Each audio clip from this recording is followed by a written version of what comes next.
Hello students, today we are going to see the topic equations of motion. So the last video we saw about the definitions for displacement, distance, velocity, acceleration and types of motion. So today equations of motion we are going to derive. See, we know the Newton, that is Newton's law of motion. So about motion, Newton's gave various laws. The Newton's first law, Newton's second law, Newton's third law. We will discuss detail in 10th standard. So in 9th standard, we are going to see about the equations of motion. That is, Newton studied the motion of an object and he gave a set of 3 equations. That means if an object or if any ball or if any object, if we throw down from the top, how it falls and how much distance and how much speed and how much velocity it can reaches the floor. So about this he derived one equations, that is equations of motion. These equations which relates the displacement S, that is symbol is S for displacement, initial velocity u, final velocity v, time t, and acceleration is a. So once again I say displacement symbol is s, initial velocity u, final velocity v, time t, acceleration is a. Now we are going to derive the 3 equations of motion. First equation is v equal to u plus at, s equal to ut plus half at square, v squared equal to u squared plus 2as. So these 3 equations we are going to derive in this. Now let us try to derive these equations by normal method, by using graphical method. That is, by using graph we are going to derive these 3 equations. So what is graphical method? That means we have to take a velocity in the y-axis and time along x-axis. How much time takes that object which moving with the initial velocity as well as final velocity. So for that, that means with the change in velocity with the time for an uniformly accelerated object. That means uniformly accelerated means the time should be very constant with the same speed with the same time. That is called as uniformly accelerated object. The object which starts from the point, I will show next picture, I will show the graph.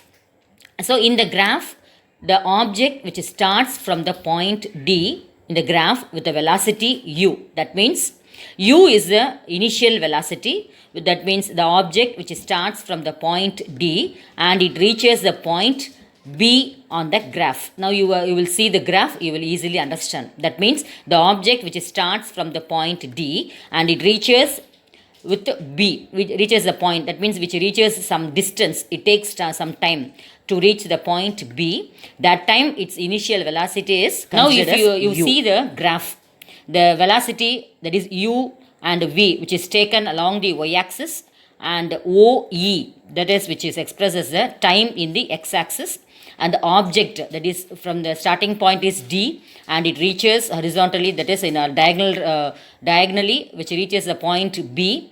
Now we know OD, the O is origin, OD is the U, that is initial velocity, and DC, which is the final velocity, that means how much velocity it takes to reach the B point. So OD, initial velocity U, and DC is the final velocity. From the graph, if you see, the initial velocity of the object u equal to OD. So accordingly parallel, in maths you studied there is parallel sides are equal, no? Similarly here also u equal to OD, which is also equal to EA.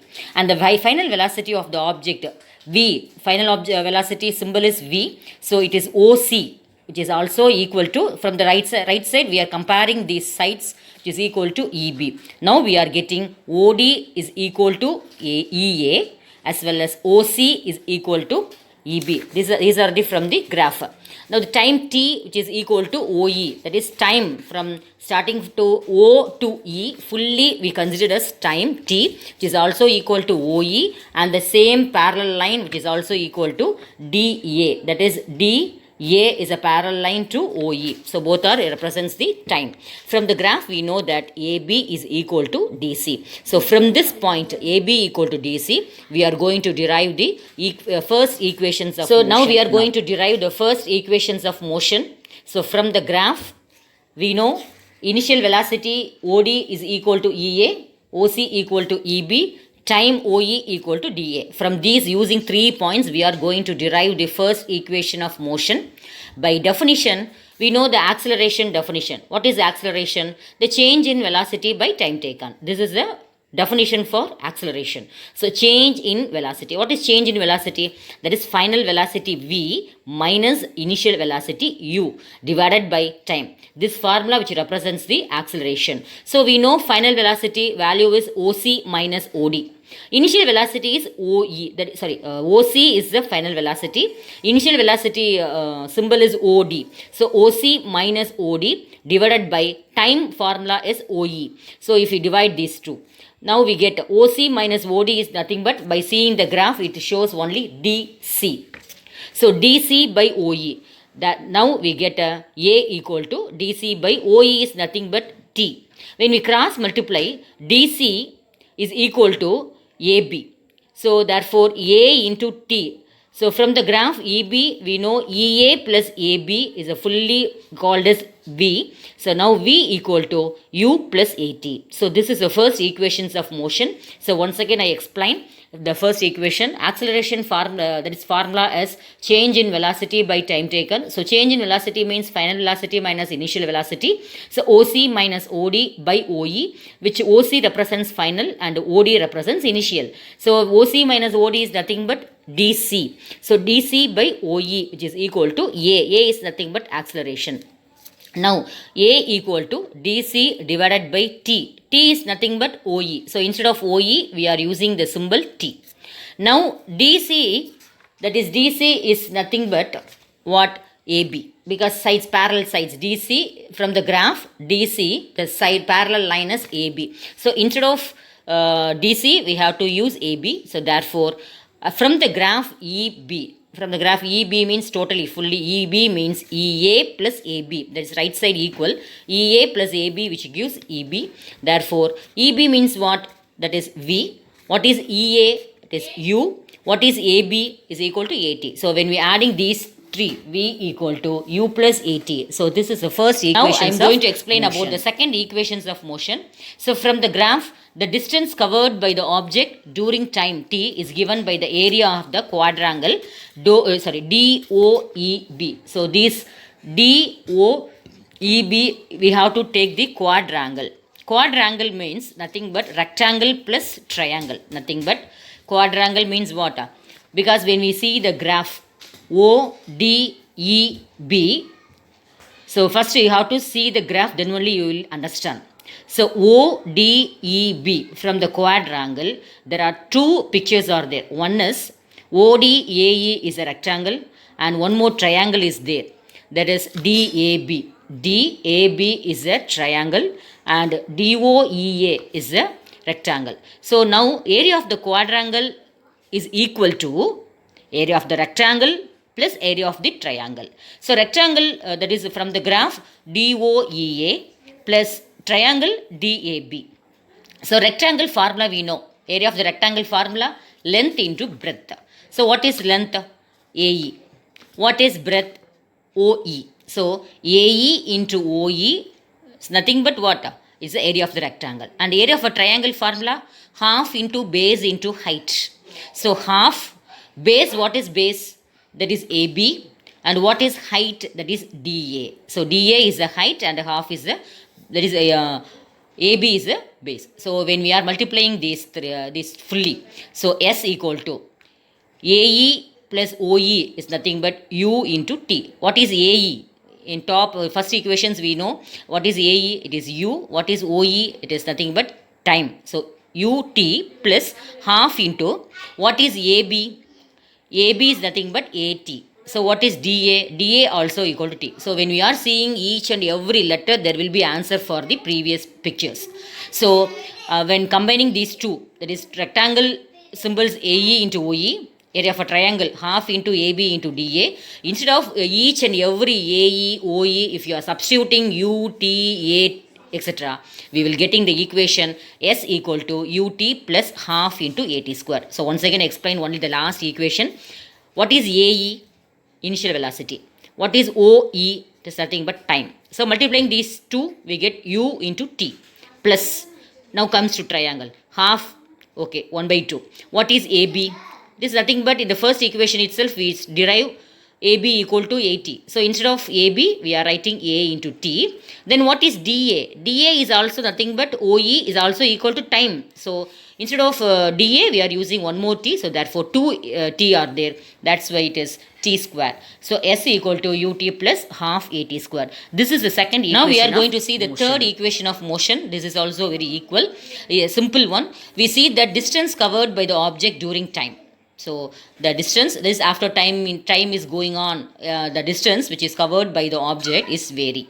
It is given, T is given by the area of the quadrangle DOEB. That is nothing but is a trapezium.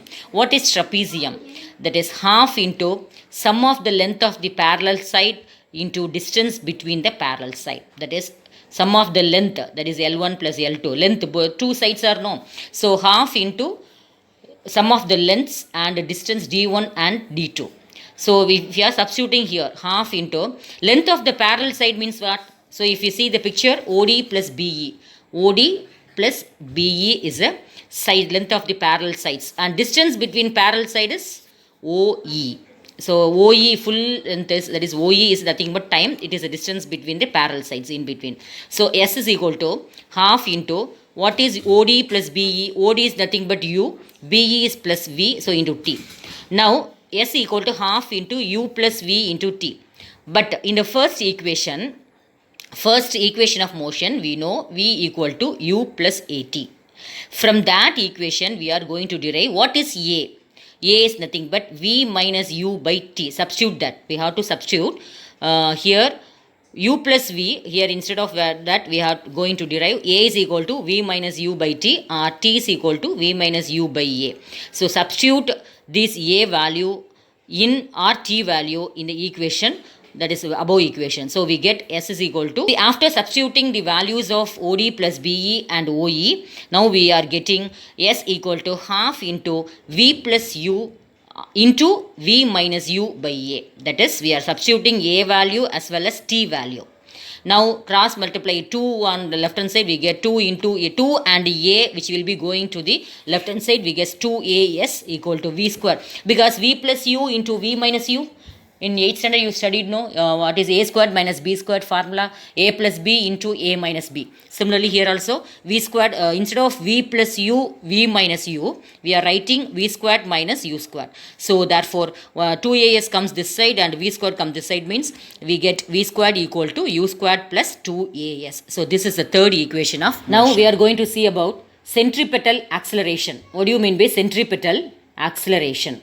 A body is said to be accelerated. That means if an object which is moving in a uniform speed with a uniform velocity with a high speed, that is called as accelerated. If the velocity of the body changes either in the magnitude or in direction. So the motion of a stone, if you're taking a stone which is tied up with a long rope.